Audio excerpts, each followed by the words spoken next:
Let's discuss. You ever feel like you're performing more than you're living? Like every room you walk into demands a version of you that's not really you? We live in a world where everybody's wearing masks. Not physical ones anymore, but emotional and spiritual ones. We put on smiles when we're breaking inside. We act confident while we're full of fear. We post "I'm blessed" while quietly drowning in anxiety and shame. And here's the truth. The longer you wear the mask, the harder it becomes to remember who you really are underneath it. The Bible speaks directly to that. 2 Corinthians 3 verse 18 says, "And we all who with unveiled faces contemplate the Lord's glory are being transformed into his image." Notice that phrase, unveiled faces. God doesn't transform what you pretend to be. He transforms what you're willing to reveal. That's why some of us haven't experienced real change. We're giving God our Sunday face, not our secret struggles.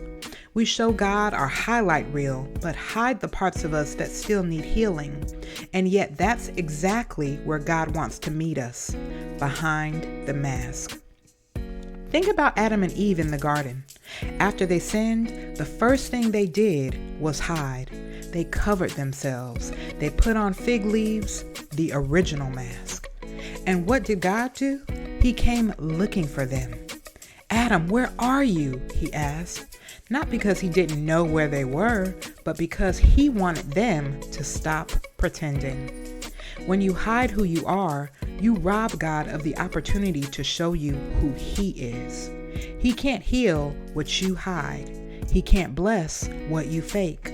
He can't restore what you refuse to reveal. Taking off the mask doesn't mean exposing yourself to everyone. It means being real before God first. Psalm 51 verse 6 says, "You desire truth in the inward parts." That means God wants honesty more than perfection.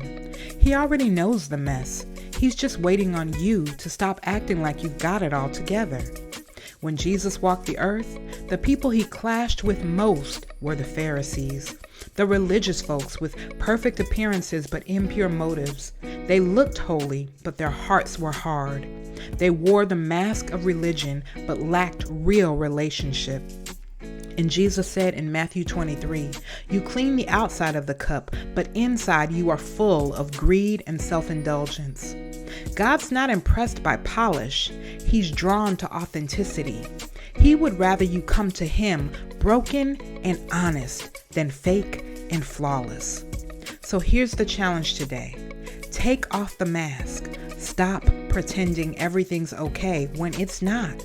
Stop hiding your scars when they're the very thing God wants to use to reach somebody else. Healing doesn't happen in hiding. It happens in honesty. And the beautiful part, when you finally take off the mask and come before God as you are, you'll realize he was never looking for the version you thought you had to be. He's been in love with the real you the whole time.